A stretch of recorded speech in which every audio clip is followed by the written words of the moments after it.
Early New York, Dutch roots and growing pains. New York City in its early days was a far cry from the metropolis we know today. First settled by the Dutch as New Amsterdam, the city bore the hallmarks of Dutch architecture. Low-rise buildings often made of brick and wood lined narrow streets. These practical structures reflected the needs of a young colony focused on trade and commerce. As the city grew, so did its architectural ambitions. The arrival of the English in the late 17th century marked a turning point. Federal-style architecture, with its classical influences, gained prominence. Grand public buildings and stately homes began to dot the cityscape. These buildings signaled a move towards a more sophisticated and ordered society. However, the rapid growth of the city in the 19th century brought new challenges. Space was at a premium, and the need for taller buildings became increasingly apparent. New York was poised for its next architectural evolution.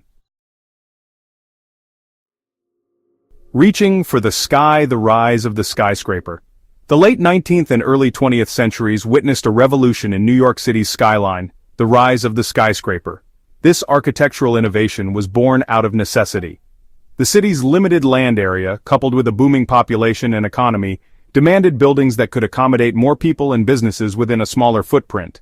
Steel frame construction, a technological breakthrough, allowed architects to build taller than ever before. No longer limited by the constraints of load-bearing walls, they could erect soaring towers that seemed to touch the sky.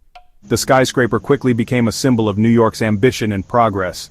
It also represented a uniquely American style of architecture. Buildings like the Flatiron Building, completed in 1902, captivated the imagination with its triangular shape and steel frame. This marked the beginning of a new era. New York's skyline was forever changed.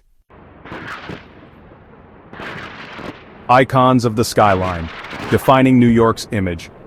The decades following the emergence of the skyscraper saw the construction of some of New York City's most iconic buildings. The Empire State Building, completed in 1931, stood as a testament to human ingenuity and aspiration. Its Art Deco design, characterized by geometric patterns and a soaring spire, captured the spirit of the age. Another masterpiece of the Art Deco era, the Chrysler Building, pushed the boundaries of architectural design with its distinctive crown and gleaming stainless steel facade. These buildings became more than just structures. They became symbols of New York City itself. Their images were reproduced on postcards, in films, and in the minds of people around the world. A city in constant motion, New York's architectural future. Today, New York City's skyline continues to evolve. Glass and steel skyscrapers dominate the cityscape. Yet, amidst these modern giants, there's a growing emphasis on sustainability and public spaces. The High Line, a park built on a former elevated railway line, exemplifies this trend. As we look to the future, New York's architecture is likely to be shaped by concerns about climate change and the need for more affordable housing. We can expect to see more green buildings that prioritize energy efficiency and reduce their environmental impact. Perhaps we'll even see a return to the human scale, with a greater emphasis on creating livable and vibrant neighborhoods. Whatever the future holds, one thing is certain: New York City's architecture will continue to reflect its dynamism, its resilience, and its unwavering ambition.